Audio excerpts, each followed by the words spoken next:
yang dikasihi Tuhan, yang berada dimanapun berada di wilayah Majelis Daerah Malang 1, yang mengasihi dan yang dikasihi Tuhan.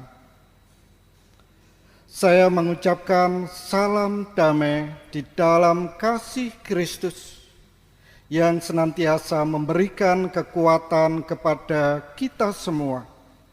Sehingga pada saat ini bagaimana kita dengan satu hati, satu kerinduan melalui keluarga-keluarga di wilayah Majelis Daerah Malang 1, kita boleh bersekutu, kita boleh membangun ibadah, sehingga melalui ibadah ini bagaimana kita akan senantiasa merasakan, karena cinta kasih Tuhan itulah yang menjadi kekuatan kita. Untuk itu saudara-saudara, mari kita masuk di dalam ibadah.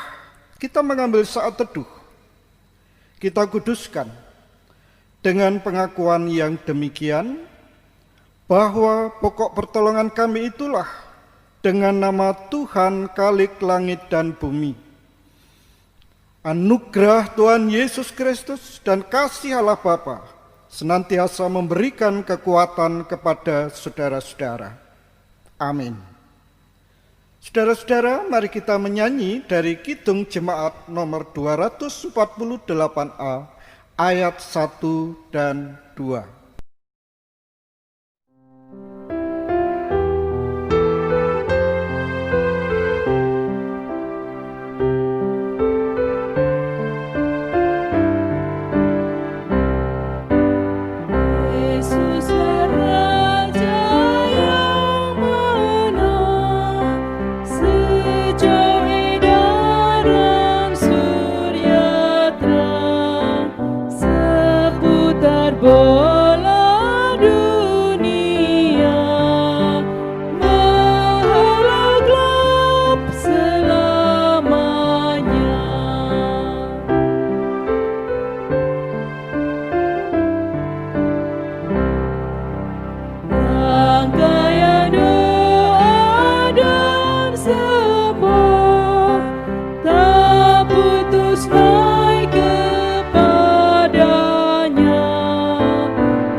Saudara-saudara yang dikasihi Tuhan, tibalah saatnya kita akan mendengarkan dan merenungkan firman Tuhan. Sebelum kita mendengarkan dan merenungkan firman Tuhan, mari kita berdoa mohon tuntunan dan terang Tuhan. Mari kita berdoa. Bapa Surgawi yang kami kenal di dalam Yesus Kristus Tuhan, yang senantiasa mengasihi kami, sehingga pada pagi ini kami bersama-sama saudara-saudara kami di berbagai tempat melalui keluarga-keluarga kami datang kepadamu ya Tuhan. Kami mengucap syukur ya Tuhan, yang semuanya ini hanya karena Engkau yang senantiasa hadir di dalam kehidupan kami. Terkhusus bagaimana kami boleh membangun ibadah melalui keluarga-keluarga ini. Di tengah-tengah ibadah ini, kami juga akan mendengarkan dan merenungkan firman-Mu. Kami menyadari siapakah kami ini, manusia yang penuh dengan keterbatasan. Terlebih bagaimana kami akan memahami bahasa-Mu. Kami mohon ya Tuhan, biarlah terang Roh Kudus-Mu akan senantiasa membuka hati kami, dan sekiranya di dalam hati kami terselip hal-hal yang menjadi pergumulan kami, yang sering menjadi penghalang bagaimana kami tidak bisa merasakan bagaimana sapaan-Mu. Untuk itu ya Tuhan, cairkanlah hati kami yang beku ini, sehingga melalui firman-Mu ini kiranya boleh tertanam dan menjadikan kekuatan, bahkan iman kami akan semakin ditambahkan. Demikian ya Tuhan, seru doa dan permohonan kami. Hanya kami minta di dalam nama Tuhan kami Yesus Kristus. Amin. Saudara-saudara, sebelum kita membaca dan merenungkan firman Tuhan, mari kita menyanyi dari Kidung Jemaat nomor 51 ayat 1 dan ayat 2.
Firman Tuhan dari 1 Korintus pasal 4 ayat 14 sampai 20 yang begini bunyinya. Hal ini kutuliskan bukan untuk memalukan kamu, tetapi untuk menegur kamu sebagai anak-anakku yang kukasihi. Sebab sekalipun kamu mempunyai beribu-ribu pendidik dalam Kristus, kamu tidak mempunyai banyak bapa. Karena akulah yang dalam Kristus Yesus telah menjadi bapamu oleh Injil yang kuberitakan kepadamu. Sebab itu aku menasehatkan kamu, turutilah teladanku.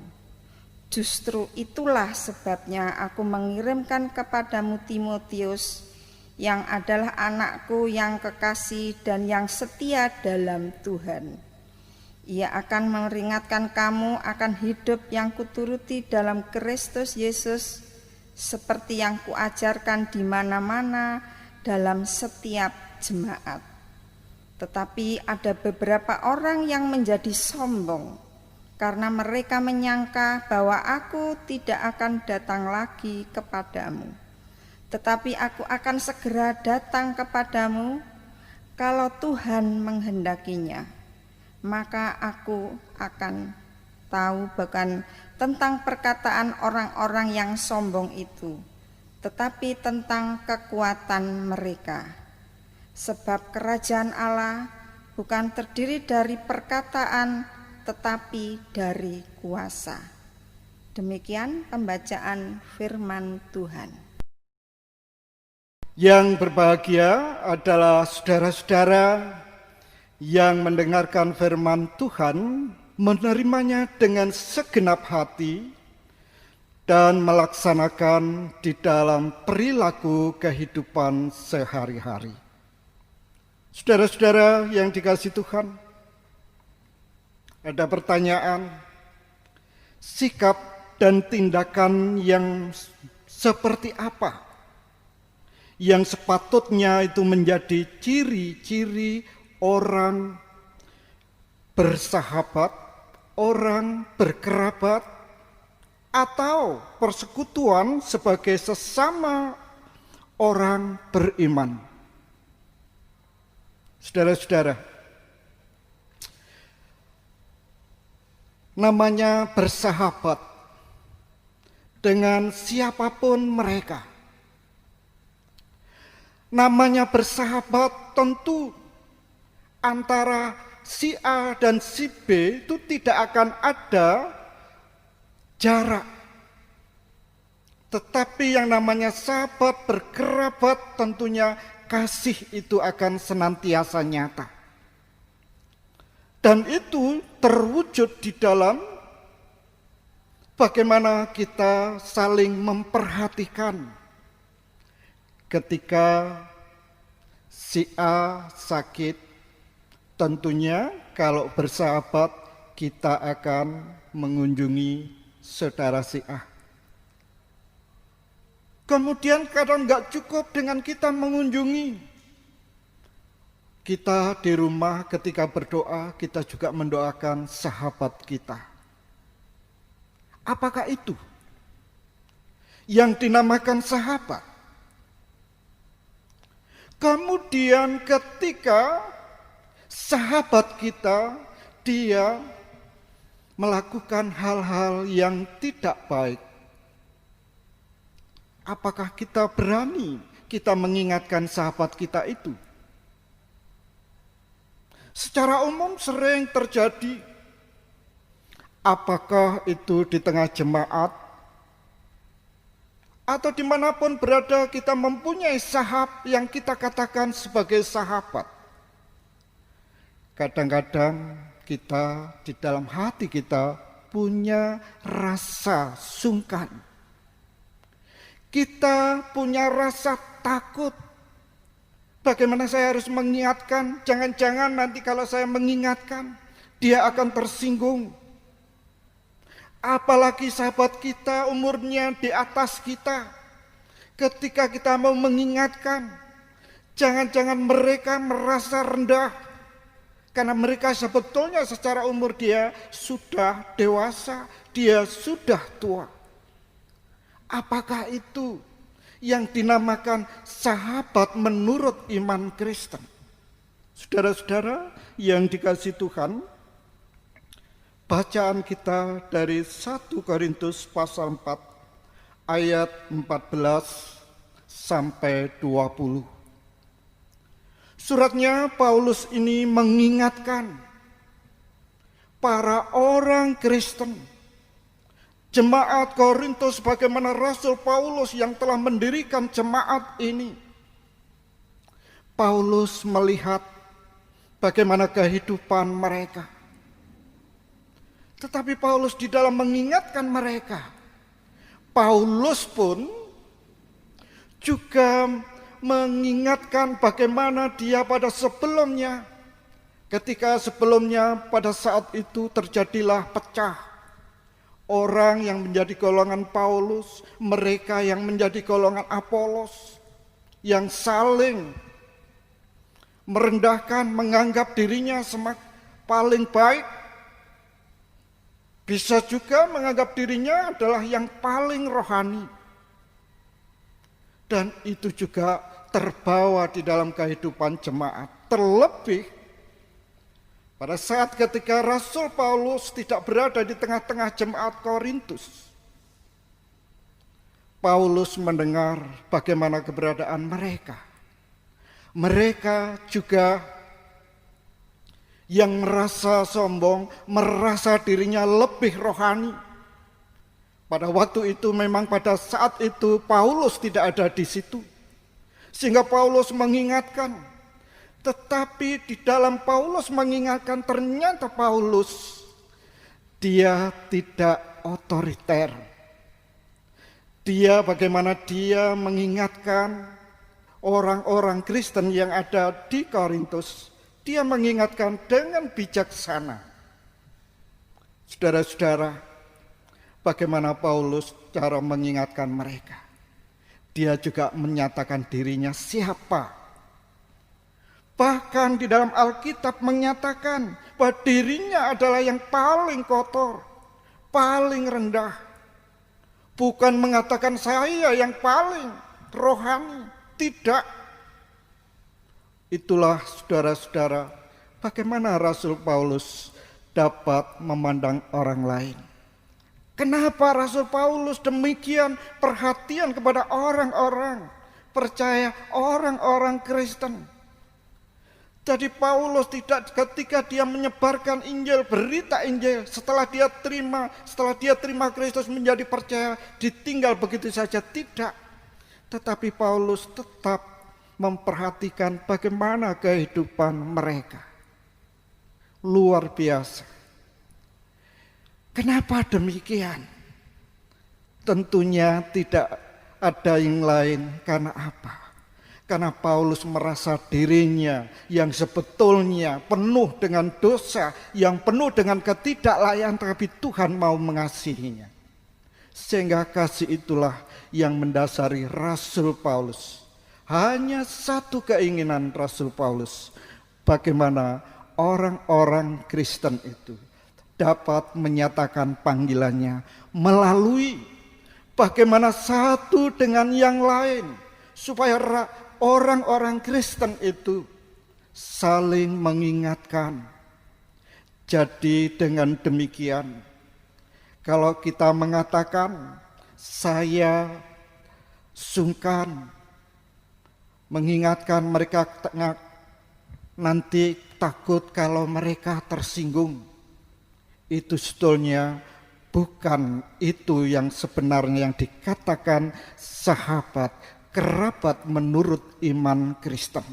Lah, saudara-saudara yang dikasihi Tuhan, ibadah pada saat ini adalah ibadah persiapan cawisan, di mana pada bulan Agustus minggu pertama ataupun minggu kedua, seluruh orang-orang Kristen terkhusus di GKJW, dia mengadakan perjamuan kudus yang berkaitan dengan pembangunan GKJW.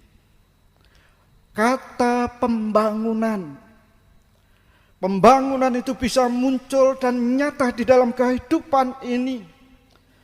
Pembangunan itu yang seharusnya ada suatu tindakan, suatu perkembangan bagaimana jemaat. Semakin dibangun artinya jemaat semakin dapat menyatakan panggilan Tuhan. Saudara-saudara, bagaimana kita dapat membangun persekutuan itu kalau kita juga tidak berani mengingatkan saudara kita? Tapi satu hal yang dinyatakan di dalam Alkitab ini, sebab kerajaan Allah bukan terdiri dari perkataan, tetapi dari kuasa. Jadi saudara-saudara, orang beriman yang didasari dengan kasih Tuhan yang telah dinyatakan pada dirinya, dan itu juga untuk mereka, maka dengan iman kasih itu yang mendasari, di sana ada kekuatan yang besar yang bekerja. Tentunya kekuatan atau kuasa itu akan mampu menjadikan orang lain, bagaimana orang lain menjadi berubah. Jadi saudara-saudara, melalui persiapan ini kemudian akan ada pertanyaan, bagaimana kita akan mengikuti perjamuan kudus? Siapakah orang yang layak untuk mengikuti perjamuan kudus? Apakah orang yang suci? Tidak, karena tidak ada orang yang suci. Tetapi orang yang layak untuk mengikuti perjamuan kudus adalah orang yang menyadari siapakah dirinya, yang penuh dengan ketidaklayakan, tetapi Tuhan mau mengundang untuk ikut di dalam perjamuan kudus. Menyadari dirinya yang penuh dengan ketidaklayakan. Di sana di balik itu ada sebuah tekad bahwa dia menyatakan kembali dan pertobatan. Disitulah saudara-saudara, sebetulnya orang yang layak untuk ikut di dalam perjamuan kudus. Karena dengan perjamuan kudus inilah bagaimana orang-orang beriman, orang-orang percaya, imannya akan semakin dikuatkan. Jadi perjamuan kudus di gereja kita 1 tahun 4 kali. Saudara yang lain di gereja lain 1 bulan sekali. Alkitab tidak pernah menulis harus 4 kali, harus setiap bulan 1 kali, tidak.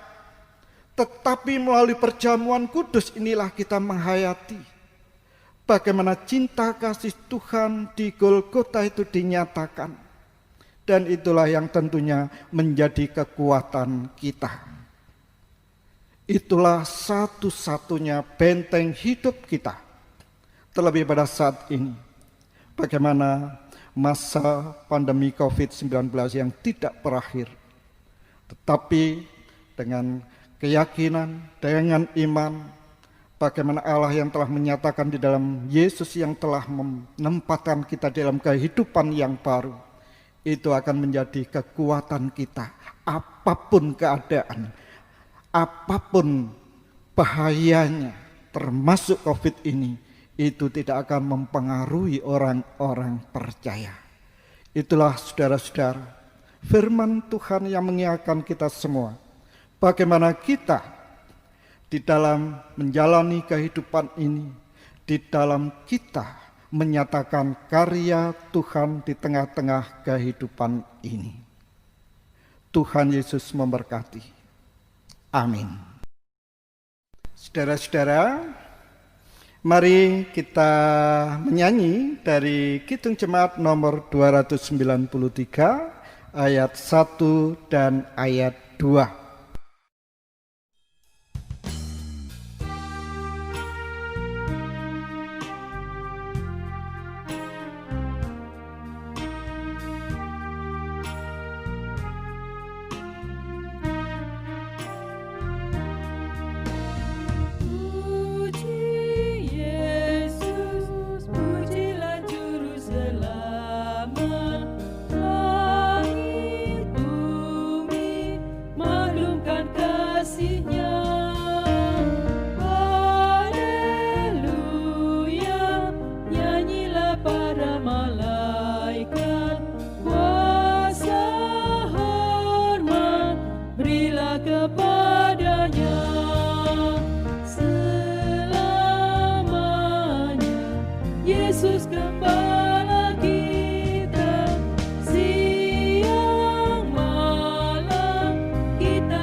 Saudara-saudara yang dikasihi Tuhan, mari ibadah ini kita tutup di dalam doa syafaat. Mari kita berdoa. Bapa Surgawi yang kami kenal di dalam Yesus Kristus Tuhan, inilah hati kami dengan penuh syukur datang kembali ke hadirat-Mu ya Tuhan.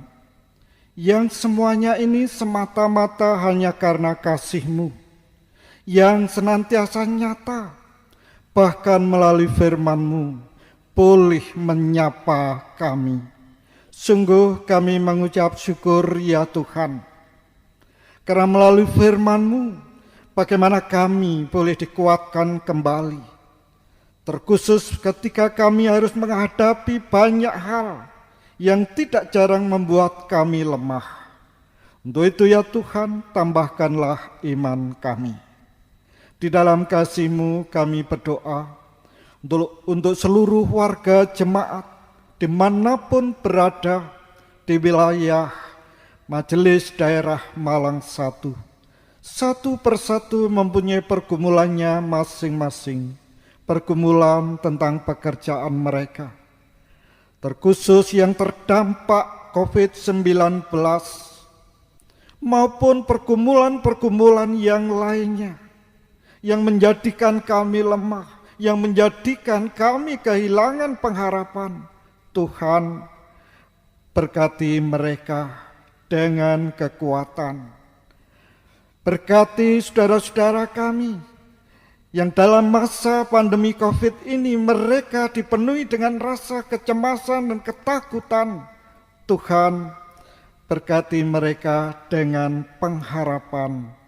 Berkati mereka dengan iman yang teguh, sehingga melalui keberadaan ini, saudara-saudara kami boleh dijauhkan dari rasa cemas dan takut.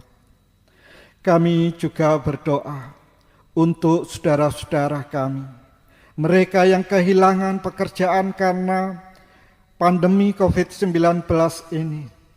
Biarlah terang Tuhan, dengan tangan-Mu yang penuh kasih, tuntun mereka, sehingga mereka dapat menemukan pekerjaannya kembali. Kami juga menyerahkan persembahan yang telah kami kumpulkan. Tuhan terima dan kuduskan. Demikian ya Tuhan, seru doa dan permohonan kami. Hanya kami minta di dalam satu nama, Yesus Kristus yang menjadi kepala gereja. Damai sejahtera yang datangnya dari Allah Bapa, Tuhan Yesus Kristus, dan persekutuan Roh Kudus menyertai saudara-saudara kini sampai selama-lamanya. Amin.